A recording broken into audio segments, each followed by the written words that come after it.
Olá pessoal, aqui é o Velgas. Hoje, dia 23 de abril de 2023. Quero inicialmente convidá-los a inscreverem-se no canal, darem seu like, compartilharem com suas redes sociais e a também fazerem os seus comentários. É muito importante tudo isso para o crescimento e fortalecimento do canal. Assistam esse vídeo até o final, por favor, vocês vão gostar do que de fato eu estou analisando sobre a situação da guerra na Ucrânia hoje. O esforço da Rússia para subjugar seu vizinho fracassou. A Ucrânia continua a ser uma democracia independente, soberana e funcional, mantendo cerca de 85% do seu território que ela controlava antes da invasão em 2014. Os apelos para um fim diplomático do conflito, no entanto, em todo o mundo, estão compreensivelmente a crescer, mesmo nos próprios Estados Unidos ou na OTAN, que está ajudando bastante militarmente a Ucrânia, mas eles gostariam de fato que a coisa fosse resolvida logo. O Ocidente precisa de uma abordagem, no entanto, que reconheça essas realidades sem sacrificar princípios. O melhor caminho a seguir é uma estratégia sequenciada em duas frentes destinadas a primeiro reforçar a capacidade militar da Ucrânia e em seguida, quando a temporada de combates terminar, olha, eu acredito que essa guerra vai pelo menos esse ano. Já disse que talvez pode ir ano que vem, mas vamos dizer que ela vai até o final desse ano. Né, que vai ser muito ruim, inclusive vão existir muitos prejuízos e muitas mortes, mas tem que reforçar mais rapidamente a capacidade militar da Ucrânia nesse período. E aí vai ser mais fácil de levar Moscou e Kiev do campo de batalha, ou seja, do teatro de operações para a mesa de negociações. O Ocidente deve começar por acelerar imediatamente o fluxo de armas para a Ucrânia e aumentar a sua quantidade e qualidade. O objetivo deve ser reforçar as defesas da Ucrânia e, ao mesmo tempo, tornar sua próxima ofensiva o mais bem-sucedida possível, impondo pesadas perdas à Rússia, excluindo as opções militares de Moscou e aumentando a sua disposição de contemplar um acordo diplomático. A Rússia só sentar-se-á numa mesa de negociação, numa posição mais favorável à Ucrânia, se tiver muitas derrotas e o território da Ucrânia for sendo recuperado gradativamente. Para isso, a Ucrânia precisa estar mais bem armada e tem que ser mais rápido o envio desse armamento. A segunda ponta da estratégia do Ocidente, que eu acredito, deveria ser lançar ainda esse ano um plano para intermediar um cessar-fogo que na realidade não seria um cessar-fogo, mas é um processo de paz subsequente destinado a acabar permanentemente com o conflito, onde a Ucrânia retome todos os seus territórios. Essa da jogada diplomática pode muito bem falhar, mesmo porque a Rússia e a Ucrânia continuam a ter perdas significativas e ambos os lados ainda preferem continuar lutando. Mas à medida que os custos da guerra aumentem e a perspectiva de um impasse militar que pode se aproximar, vale a pena pressionar por um acordo de paz, para que assim a paz duradoura possa voltar e a volta dos territórios ocupados da Ucrânia e a consequente entrada da Ucrânia na OTAN, já tendo os seus limites territoriais definidos anteriormente a 2014. Por enquanto, uma resolução diplomática para o conflito está fora de alcance. O presidente ditador russo Vladimir Putin provavelmente teme que, se ele parar de lutar agora, os russos o culparão por lançar uma guerra cara e fútil. Afinal, as forças russas não controlam completamente e até muito pouco alguns das quatro províncias que ele anexou unilateralmente em setembro próximo passado. A OTAN cresceu nesse período, desse mais de um ano de guerra, e se fortaleceu. E a Ucrânia está mais alienada do que nunca da Rússia, ou seja, não quer saber da Rússia. Rússia longe da Ucrânia, apesar de ser vizinha, ela não quer saber da Rússia, que é um país traidor, é um país que é agressor. Putin parece acreditar que o tempo está do lado dele. Ele calcula que pode enfrentar as sanções econômicas, apesar de que a economia real russa está já com problemas e em 2024 esses problemas vão se agravar. Os números da economia russa divulgados, que está tudo bem, são números fantasiosos, são números maquiados, fabricados pela equipe econômica do ditador russo. Ele acredita que, à medida que os seus novos recrutas entrem na luta, fruto das mobilizações, que a mobilização continua, a Rússia deverá ser capaz de expandir os ganhos territoriais, permitindo-lhe declarar que expandiu substancialmente as fronteiras da Rússia quando a luta parar. A Ucrânia também não está disposta a ceder. A liderança e a população do país, compreensivelmente, buscam recuperar o controle de todo o território que a Rússia ocupou desde 2014, incluindo a Crimeia. Os ucranianos também querem responsabilizar Moscou pelos crimes de guerra das forças russas e fazê-los pagar pelos imensos custos da reconstrução. Sem dúvida nenhuma, essa guerra não pode terminar sem os criminosos e seus mandantes pararem na cadeia e serem julgados até antes disso por isso, mas sentados no banco dos réus de fato.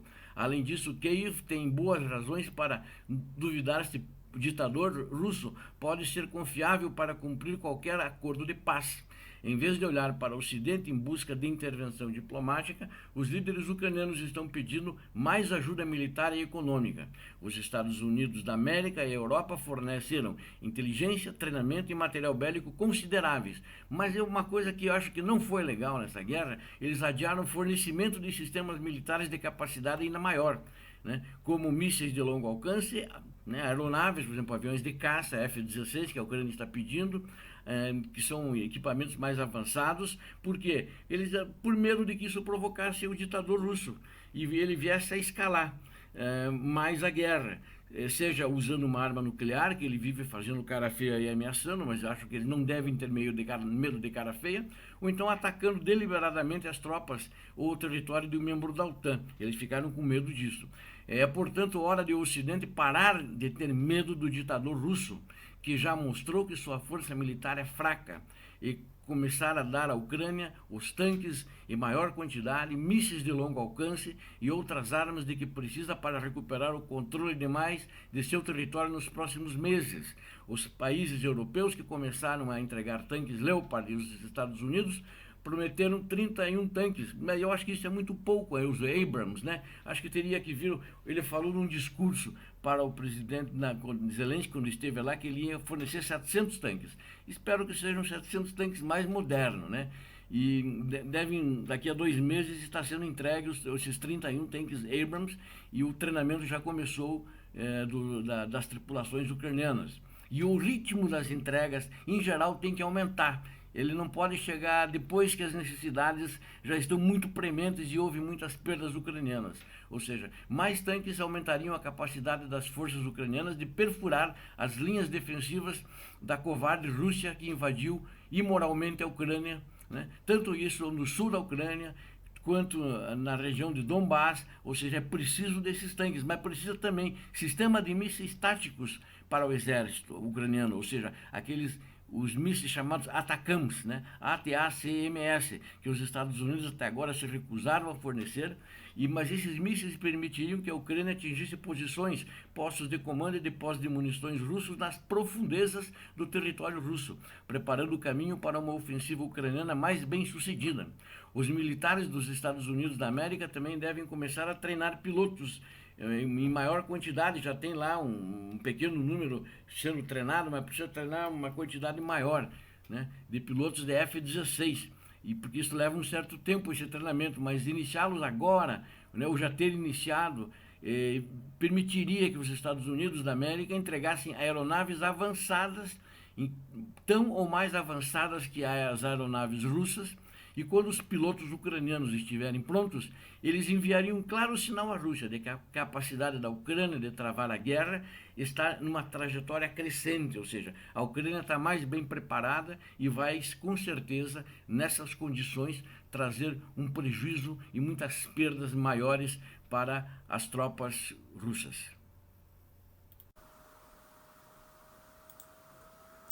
Por mais de um ano, né, e provavelmente vá até 2 anos, né, desde o início da guerra, os Estados Unidos da América, notadamente a União Europeia, mas também outros países do Ocidente, né, vou citar, por exemplo, o Canadá, a Austrália, né, eles ajudaram ou apoiaram a Ucrânia para que a Ucrânia definisse o sucesso e estabelecesse os objetivos da guerra de todo o Ocidente. Na realidade, ali está se travando uma guerra do Ocidente contra o Estado terrorista russo. Eu sempre chamo de terrorista porque ele sempre armou terroristas, quer no Oriente Médio, né? O Irã, por exemplo, que é um Estado que patrocina o terrorismo no Oriente Médio, e outras facções na África, né? Vendo o poder. Essa política, independentemente de ter feito sentido da parte do Ocidente no início da guerra, eu acredito que ela já está um pouco esgotada.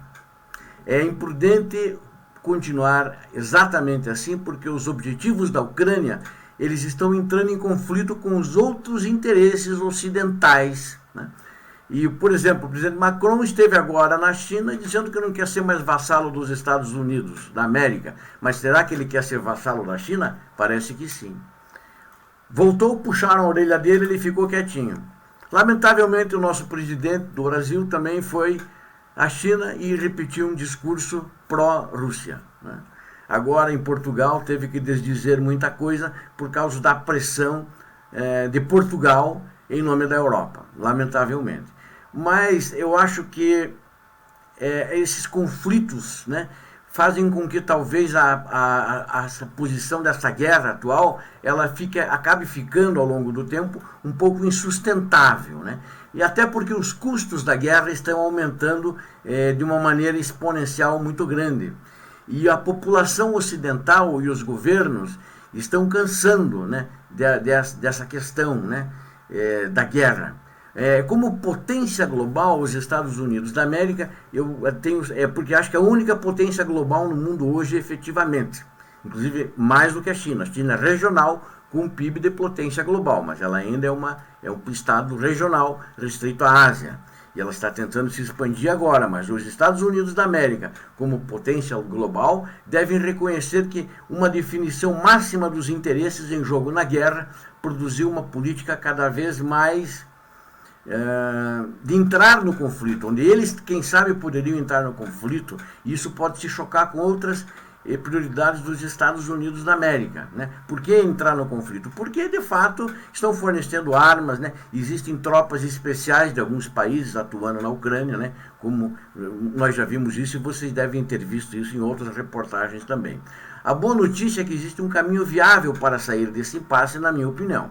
O Ocidente deveria fazer mais agora para ajudar a Ucrânia a se defender e avançar no campo de batalha, ou seja, para recuperar o seu território. A Ucrânia não quer invadir a Rússia. A Ucrânia não quer retomar o território que, quando foi criado o Estado russo dentro da própria Ucrânia, ela não quer retomar. Ela quer que volte às fronteiras a 2014, antes de fevereiro de 2014, colocando a melhor posição possível na mesa de negociações no final, quem sabe, desse ano. Ou seja, se a Ucrânia reaver os territórios esse ano, ela ficará melhor numa posição na mesa de negociações para a paz. Enquanto isso, Washington deve estabelecer um curso diplomático que garanta a segurança e a viabilidade da Ucrânia dentro de suas fronteiras de fato. Enquanto trabalha para restaurar a integridade territorial do país a longo prazo,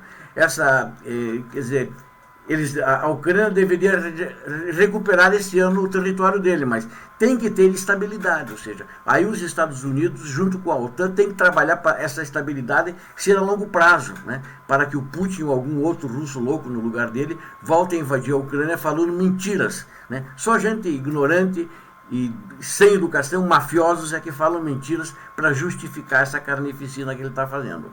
Essa abordagem pode ser demais para alguns, né?